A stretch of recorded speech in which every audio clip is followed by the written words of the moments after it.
खबर तफसील से साबिक नायब सदर जमहूरिया हामिद अंसारी ने मुल्क में बढ़ती आदमरवादारी पर तशवीश का इजहार किया है। हिंदुस्तान के तकसीरी आइन के तहफ़्फ़ुज़ के उन्वान से मुनक्कदा एक वर्चुअल प्रोग्राम में हामिद अंसारी ने अपने ख़यालात का इजहार करते हुए कहा कि मुल्क में आदमरवादारी को हवा दी जा रही है और एक मखसूस मजहब के मानने वाले को उकसाया जा रहा है। हालिया बरसों में हिंदू कौम परस्ती के बढ़ते रुझान पर हामिद अंसारी ने तशवीश का इजहार किया। इन्होंने मजीद कहा कि इंतखाबात में हासिल अक्सरियत को मजहबी बालादस्ती के रूप में पेश किया जाता है और इसके जरिए सियासी गलबा हासिल करने की कोशिश की जाती है। हामिद अंसारी ने मजीद कहा कि इस तरह के रुझान के हामिल फर्द या ग्रुप शहरियों को उनके अकायद की बुनियाद पर तकसीम करते हैं और अदम तहफ़्फ़ुज़ के एहसास को फ़रोग़ देते हैं।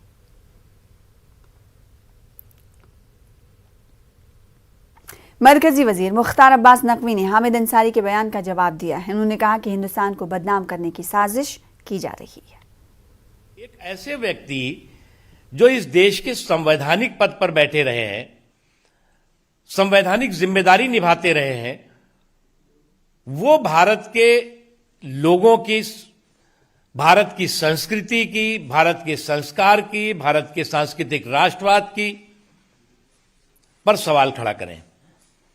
और जो संस्था की इस कार्यक्रम को आयोजित कर रही थी वो पाकिस्तान से प्रायोजित है, ये बात भी सब जानते हैं, बार बार देखा गया है इस बात को। जिस पाकिस्तान में की आजादी के बाद 24% से ज्यादा अल्पसंख्यक रहा करते थे, आज 2% नहीं है। और जो हैं भी उनका या तो जबरदस्ती धर्मांतरण किया जा रहा है या कत्लेआम किया जा रहा है। वो पाकिस्तान जो पाकिस्तान की आतंकवाद की फैक्ट्री बना हुआ है, उस पाकिस्तान के प्रायोजित संगठन की संस्था के कार्यक्रम में हमारे एक संवैधानिक पद पर बैठे हुए व्यक्ति का जा करके और भारत को बदनाम करने और भारत को के बारे में दुष्प्रचार करने का जो षड्यंत्र है, निश्चित तौर से स्ट्रांगली कंडेमेबल है। इसको बुरी तरह से मजबूती के साथ इसका जो है वो निंदा करते हैं हम, और निंदा ही नहीं बल्कि हम उनको आगाह करते हैं कि उनका रिपीटेड इस तरह का व्यवहार दिखाई पड़ रहा है। क्या उनसे मैं एक सवाल पूछना चाहता हूं कि जिस देश के प्रायोजित संगठन के कार्यक्रम में वो थे, क्या उस देश में कोई हिंदू समाज का राष्ट्रपति हो सकता है क्या? उपराष्ट्रपति हो सकता है क्या? जो संस्था है उसकी बहुत रिकॉर्ड है, उस रिकॉर्ड के बारे में आप सब लोगों को जानकारी होगी। ये संस्था जो है वो आज से भारत के खिलाफ दुष्प्रचार और अभियान में नहीं लगी हुई है। आप एक लंबी इस संस्था का जो है वो हिस्ट्री है, बल्कि ये एक भारत के खिलाफ दुष्प्रचार की हिस्ट्री शीटर संस्था है। आगे बढ़ेंगे। बीजेपी रुकने असेंबली संगीत सोम ने मुतनाज़ा बयान दिया है। संगीत सोम ने कहा कि बीजेपी की ठोको सरकार ने 75% गुंडे ठोक दिए हैं, बकिया 25% को भी ठोक देंगे। संगीत सोम ने कहा कि हमने मेरठ के सोतीगंज को खत्म कर दिया और वहां के गुंडों को भी। बीजेपी ऐसे ही काम करेगी। संगीत सोम मेरठ के सरधना असेंबली सीट से बीजेपी के उम्मीदवार बनाए गए हैं। सुन रहा था तो ठोको सरकार है, ठोको सरकार है। हम कह रहे हैं हम ठोको सरकार है। अरे 75% गुंडे ठोक दे, 25 को ठोक देंगे। ठोक दें। तो अखिलेश यादव के कहने से क्या हो रहा? सोतीगंज भी खत्म और गुंडे भी खत्म। भाजपा ऐसे ही काम करेगी। जय हिंद, जय भारत। महाराष्ट्र की सियासत में पिछले कुछ दिनों से टीपू सुल्तान पर घमसान जारी है। हमले और जवाबी हमलों का दौर जारी है। शिवसेना लीडर संजय राउत ने बीजेपी पर पलटवार किया है और इसे आईना भी दिखाने की कोशिश की है। संजय राउत ने कहा कि टीपू सुल्तान के बारे में हमें बीजेपी से जानने की जरूरत नहीं, इस बारे में फैसला लेने की मजाज सिर्फ और सिर्फ रियासती हुकूमत है।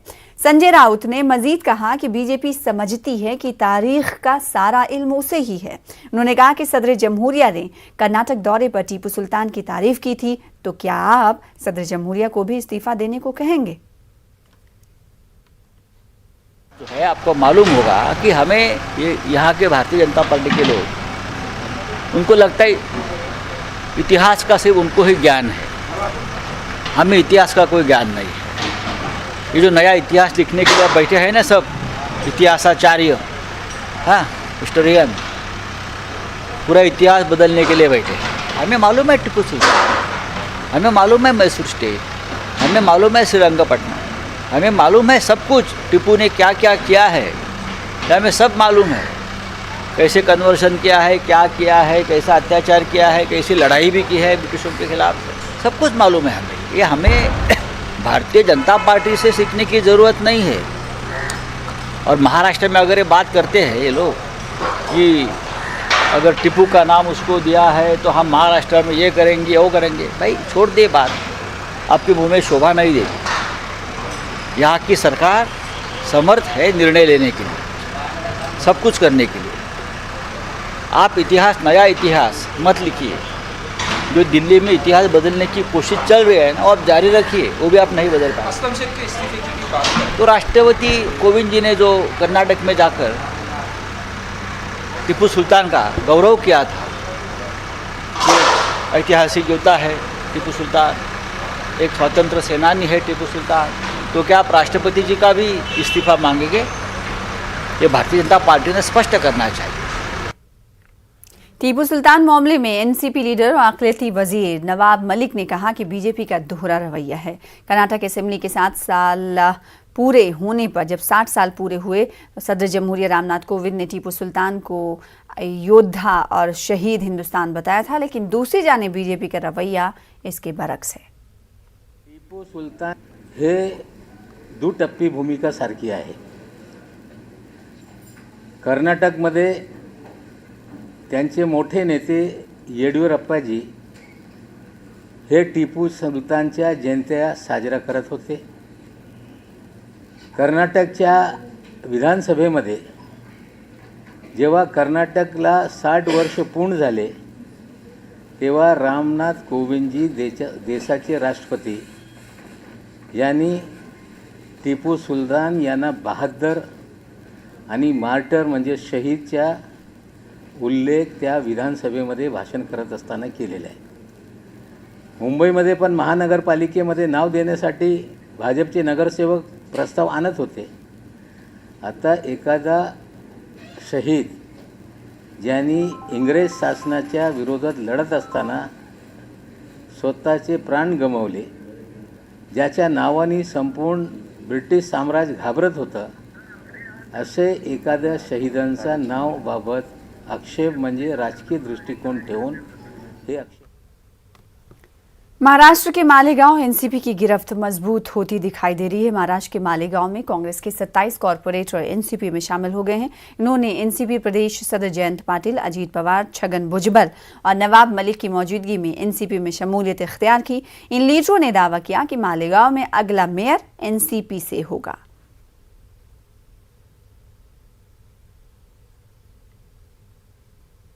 वहीं मालेगांव की मेयर ताहिरा शेख ने कांग्रेस से एनसीपी में शमूलियत इख्तियार करने के बाद कहा कि आज हमारे लिए बड़ा दिन है। उन्होंने कहा कि आने वाले वक्त में मालेगांव में अगर कोई मेयर बनेगा तो वो सिर्फ एनसीपी का होगा, और पूरे मालेगांव में अगर कोई रंग नजर आएगा तो वो रंग सिर्फ एनसीपी का होगा। आज हमारे लिए बहुत बड़ा दिन है। आज हम कांग्रेस पक्ष छोड़कर राष्ट्रवादी कांग्रेस पक्ष में हम प्रवेश करने जा रहे हैं। मैं हमारे अजीत दादा पवार साहब और हमारे भुजबल साहब, हमारे राष्ट्रवादी के नेतागण लोगों को यह यकीन दिलाना चाहती हूँ कि आसिफ शेख के नेतृत्व में और शेख रशीद साहब की सरपरस्ती में मालेगांव शहर में आने वाले दिनों में महानगर पालिका पर राष्ट्रवादी का मेयर होगा। ये आप लोगों को इस मंच से यकीन दिलाना चाहता हूं। भुजबल साहब और पवार साहब, मालेगांव शहर में ये नगर सेवक आए हैं 28, ये सिपाही हैं शेख रशीद साहब के और आसिफ शेख के। ये जमीनी जंग लड़ने वाले सिपाही हैं। ये जमीन से उठकर इन्होंने इस मुकाम को हासिल किया। और मैं आपको ये बताना चाहती हूँ कि ये जब दिल पे ठान लेते हैं तो मालेगांव शहर में सिर्फ एक रंग दिखाई देता है और इंशाल्लाह अब आगे से आप लोगों को राष्ट्रवादी, सिर्फ राष्ट्रवादी का रंग दिखाई देगा।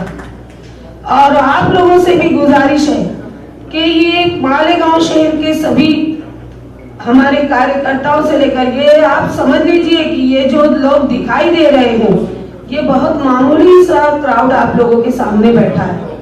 ये बहुत चुन चुन कर सिर्फ थोड़े से नगर सेवक और सेविकाएं और सिर्फ पद अधिकारियों को हमने बुलाया तो इतने ही लोग आए, वरना आधे से ज्यादा मालेगांव शहर खाली हो सकता था। तो मैं आपसे गुजारिश करती हूँ कि ज्यादा से ज्यादा आप विकास निधि देकर मालेगांव शहर को डेवलप करेंगे और विकास निधि देकर मालेगांव शहर के तमाम मसाइलों का हल आप निकालेंगे।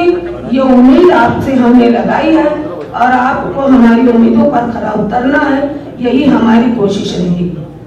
और आसिफ शेख के नेतृत्व में, शेख रशीद साहब की सरपरस्ती में हम आपको यकीन दिलाते हैं कि हम आने वाले दिनों में महानगर पालिका पर राष्ट्रवादी का मेयर भी बिठाएंगे और पूरे मालेगांव शहर से आने वाले असेंबली में आपको एमएलए आसिफ शेख को चुन कर देंगे, ये आपको यकीन दिलाते हुए मैं अपनी बात खत्म करती हूँ। जय हिंद, जय महाराष्ट्र। कर्नाटक कांग्रेस के सीनियर लीडर सीएम इब्राहिम जल्द पार्टी छोड़ सकते हैं। उन्होंने आज मीडिया से बात करते हुए कहा कि मैं 10 दिन के अंदर फैसला लूंगा। उन्होंने ये भी कबूल किया कि वो ममता बनर्जी, अखिलेश यादव और दीगर के राब्ते में हैं और पार्टी छोड़ने के हवाले से जल्द फैसला ले सकते हैं। When there is no respect, when the party has taken a different view, now today what is all India level, why people are leaving? North India, now from South it started now. A man like Ghulam Nabi Azad, Kapil Sibal, they have all resigning and coming out. And so we can't. My fault is I am a Muslim. I don't have CBI inquiry. I don't have ED case. I don't have money. So that's why today I have to be in this position. What Kapil Sibal has told, what Ghulam Nabi has told, even what Veerap Moily has told, I am telling today. Because they can't go anywhere. There is no route for them. But we are free birds. We are from the people. I am going back to the people. I have not come from up. I have come from the grassroots. I am touched with Devegowda ji, I am touched with Mamata Banerjee, Akhilesh Yadav, all, everybody, because I have worked in the central government, I was attached. But we will give a concept, Karnataka first we are looking after. Karnataka, we will bring a good government. फिलहाल इसी के साथ रुकेंगे छोटे से break के लिए, कुछ और खबरों के साथ जल्द लौटेंगे। उत्तराखंड कांग्रेस के साबिक सदर किशोर उपाध्याय ने बीजेपी में शमूलियत इख्तियार कर ली है। आज वो देहरादून में पार्टी के सीनियर लीडरों की मौजूदगी में बीजेपी में शामिल हुए। कांग्रेस पार्टी की जानिब से 6 साल के लिए बरतरफ किए जाने के बाद उन्होंने ये फैसला लिया है। किशोर उपाध्याय ने बताया कि उत्तराखंड को तरक्की देने के लिए उन्होंने ये कदम उठाया है। केंद्र में भाजपा की सरकार है तो हम मिलजुल करके उत्तराखंड को देश का ही नहीं बल्कि विश्व का एक सर्वोत्तम प्रदेश बना सकते हैं। जल जंगल जमीन के जो मुद्दे हैं उनको लेकर के निश्चित रूप से मुझे संरक्षण मिलेगा। इस भावना को लेकर के मैं इस टीम के साथ शामिल हुआ हूं और मुझे बड़ी खुशी है कि आपने मुझे विश्वास दिलाया है कि हम उन सब में एक सहयोगी की भूमिका निभाएंगे। मैं किसी की आलोचना नहीं कर रहा। 45 साल तक मैं जहां रहा, मैं उन सबका बहुत धन्यवाद देता हूं और जहां मैं शामिल हो रहा हूं निश्चित रूप से मेरी भावना की रक्षा होगी। मैं इन शब्दों के साथ आप सब। हम्माद अहमद हमदर्द यूनिवर्सिटी के नए चांसलर बनाए गए हैं। हम्माद अहमद हमदर्द यूनिवर्सिटी के बानी हकीम अब्दुल हमीद के फर्जंद हैं और हमदर्द नेशनल फाउंडेशन, हमदर्द लेबोरेटरीज के साथ साथ हमदर्द के कई अहम इदारों से वाबस्ता हैं। हामिद अहमद ने निजी वजूहात की बिना पर चांसलर के ओहदे से इस्तीफा दिया है।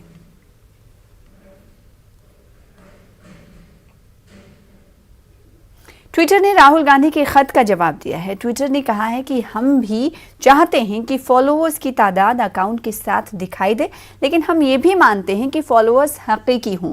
ट्विटर के पास हेर फेर और स्पैम के लिए कोई जगह नहीं है। ट्विटर ने कहा कि हम हर हफ्ते गैर हकीकी फॉलोअर्स और स्पैम की छटनी करते हैं। इस सूरत हाल में फॉलोअर्स की तादाद कम हो सकती है। राहुल ने 27 दिसंबर 2021 को ट्विटर के सीईओ को खत लिखा था। राहुल ने इल्ज़ाम लगाया था कि ट्विटर मोदी सरकार के दबाव में काम कर रहा है। राहुल गांधी का इल्ज़ाम है कि ट्विटर पर उनके फॉलोअर्स की तादाद को लगातार घटाया जा रहा है।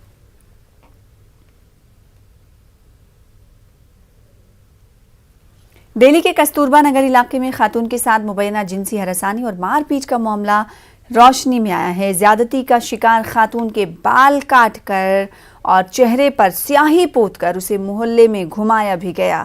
इस मामले की शिकायत मिलने पर पुलिस हरकत में आई। खातून की तिब्बी जांच कराई गई। मुलजमीन को गिरफ्तार किया गया है, जिनकी तादाद 4 है। बकिया की तलाश जारी है।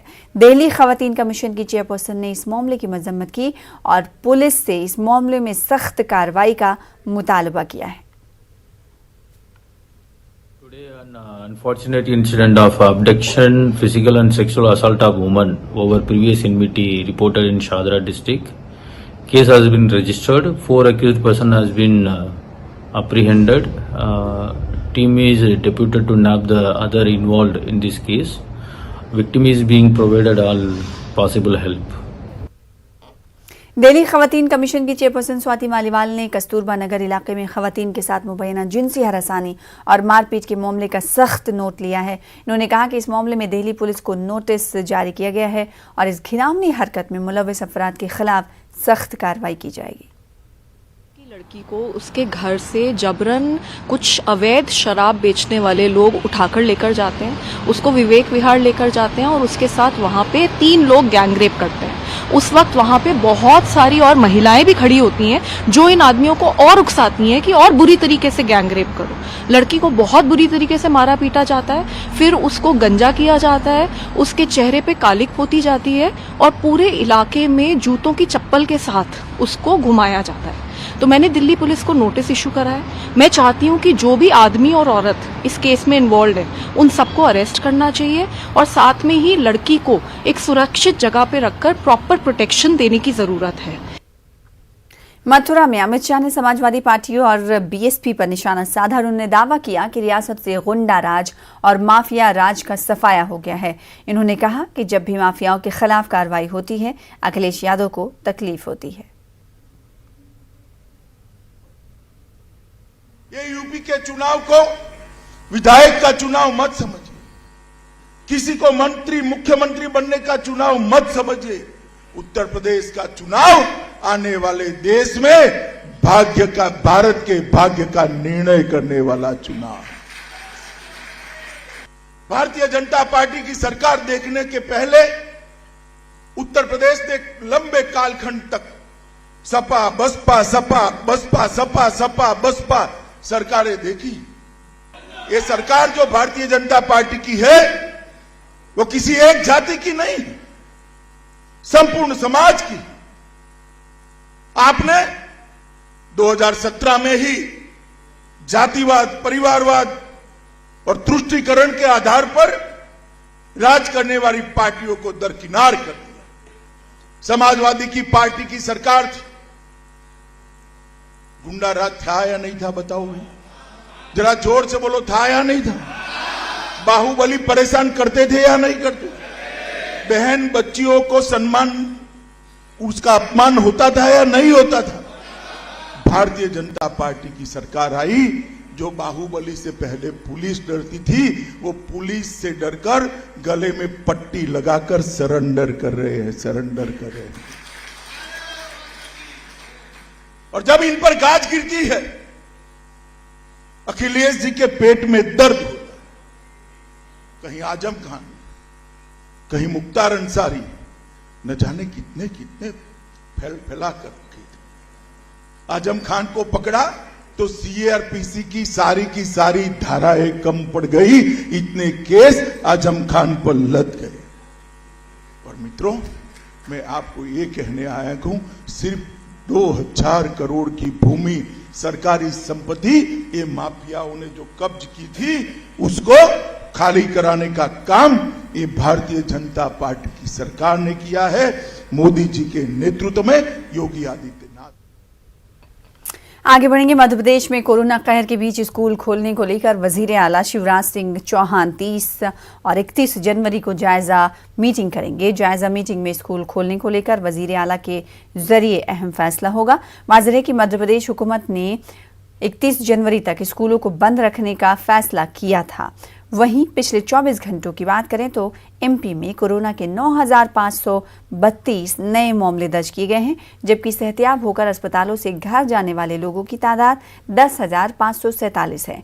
स्कूल खोलने को लेकर वजीर दाखिला नरोत्तम मिश्रा ने कहा है कि अपने ख्यालात का इजहार मैं कुछ यूं करता हूं। 31 तारीख को माननीय मुख्यमंत्री जी 30-31 में इस विषय की समीक्षा करेंगे और उसके बाद में स्कूल खोलने का निर्णय लिया जाएगा। अभी 31 तारीख तक कोई स्कूल खोलना नहीं है। फिल्म अदाकारा श्वेता तिवारी के मुतनाज़ा बयान पर मध्य प्रदेश में एहतजाज शुरू हो गया है। श्वेता तिवारी के बयान की न सिर्फ हिंदू तंजीमों ने मुखालिफत करते हुए एहतजाज शुरू कर दिया है, बल्कि एमपी में वेब सीरीज को लेकर होने वाली उनकी शूटिंग को नहीं करने देने की भी धमकी दी है। वहीं मध्य प्रदेश के वजीर दाखिला डॉक्टर नरोत्तम मिश्रा ने श्वेता तिवारी के बयान की मजम्मत करते हुए भोपाल कमिश्नर को 24 घंटे के अंदर श्वेता तिवारी के बयान की सभी पहलुओं की जांच करते हुए रिपोर्ट पेश करने की हिदायत दी है। फैशन की हीरोइन श्वेता तिवारी ने जिस प्रकार भगवान को लेकर विवादित बयान दिया है, मुझे लगता है कि फिल्म की हीरोइन, हीरो और डायरेक्टर इनको कहीं ना कहीं हिंदू भावनाओं को ठेस पहुंचाने का ठेका लेके रखा हुआ है। संस्कृति बचाओ मंच इसका विरोध करता है और श्वेता तिवारी जो है वो सार्वजनिक रूप से माफी मांगे। इस वेब सीरीज का हम यहाँ पर प्रदर्शन नहीं होने देंगे, ना ही शूटिंग होने देंगे। संस्कृति बचाओ मंच ये चेतावनी देता है कि इस प्रकार अगर कोई भी हमारे देवी देवताओं का अपमान करेगा तो उसे हिंदू समाज बर्दाश्त नहीं करेगा। पीसी की थी, उसने एक विवादित बयान दिया था भगवान को जोड़कर। सर, हिंदू भावनाओं की आस्था से फिर खिलवाड़ किया गया। मैंने वो सुना है, देखा भी है और मैं इस बयान की निंदा करता हूं। मैंने पुलिस कमिश्नर भोपाल को निर्देशित किया है कि 24 घंटे में इसके तथ्यों की और पूरी विषय की, संदर्भ की जांच करके मुझे रिपोर्ट दें, उसके बाद निर्णय लेते हैं। मध्य प्रदेश के साबिक वजीर आला व राज्यसभा रुकन दिग्विजय सिंह के जरिए मुसलमानों को लेकर किए गए ट्वीट पर एमपी में सियासी घमासान शुरू हो गया है। दिग्विजय सिंह के जरिए किए गए ट्वीट में सियासी हालात ने मुसलमानों को खलनायक बना रखा है लिखने पर मध्य प्रदेश के वजीर दाखिला डॉक्टर नरोत्तम मिश्रा ने दिग्विजय सिंह को तनकीद का निशाना बनाया है। नरोत्तम मिश्रा का कहना है कि जब से गुलाम नबी आज़ाद को पद्म भूषण मिलने का ऐलान किया गया है, दिग्विजय सिंह को मुसलमानों में खलनायक नजर आने लगा है। नरोत्तम मिश्रा ने कांग्रेस और दिग्विजय सिंह पर मुसलमानों के बीच तफरीक करने का इल्जाम लगाते हुए कहा कि इस तरह की बातें दिग्विजय सिंह जानबूझकर करते हैं ताकि उनकी सियासत जारी रहे। गुलाम नबी आजाद जी को कल पद्म भूषण क्या मिला है, उनकी जैसे ही घोषणा हुई वैसे ही दिग्विजय सिंह जी को मुसलमानों में आपको खलनायक नजर आने लगे। दिग्विजय सिंह जी आजादी से आज तक कांग्रेस षड्यंत्र पूर्वक मुसलमानों को अलग थलग करने की नीति पर चलती रही है। 370 हट गई, ट्रिपल तलाक जैसे निर्णय हो गए, मुसलमान मुख्य धारा में जुड़ रहे हैं। अब चचाजान उत्तर प्रदेश में भी मुस्लिम समर्थन पता चल रहा है उन्हें कि उनके कांग्रेस के पास नहीं आ रहा।